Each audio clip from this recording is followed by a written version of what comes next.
Hi, Anil Nair here. Simplification previous year question. Now, ఇటువంటి questions ని మనం first ఏం రూల్ యూస్ చేస్తామంటే బాడ్మాస్ రూల్ యూస్ చేస్తాం. బాడ్మాస్ రూల్ ఏం చెప్తుందంటే ఫస్ట్ డివిజన్ చేయండి, దాని తర్వాత మల్టిప్లికేషన్ చేయండి, దాని తర్వాత అడిషన్ చేయండి, ఫైనల్గా సబ్ట్రాక్షన్ చేయండి. ఫస్ట్ డివిజన్ చేయండి, దాని తర్వాత ఇంటూ చేయండి, దాని తర్వాత ప్లస్ చేయండి.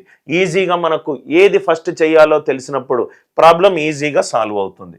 అంటే ఇది -7/6 ప్లస్ 4/9 డివైడెడ్ బై 5/3 అంటే ఇంటూ 3/5 ఇంటూ 1/16. ఇంతవరకు అందరికీ క్లియర్ కదా సార్? డివిజన్ ఉంటే అది విలోమం అయిపోయి లబ్ధం అవుతుంది.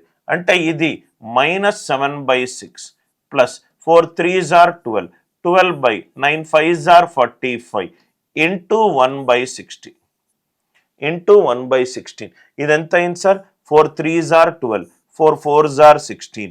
అంటే ఇది -7/6 plus 3 1s are 3 15s are అంటే ఇది 1/60 అయింది.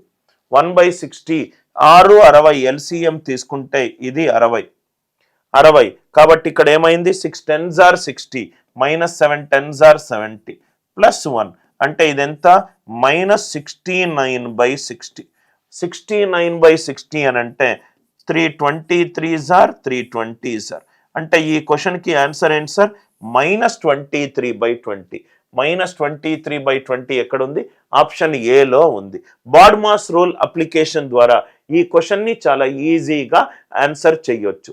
కాన్సెప్ట్ నచ్చినట్టు అయితే వీడియోని లైక్ చేయండి, షేర్ చేయండి, ఛానల్ని సబ్స్క్రైబ్ చేసుకోండి.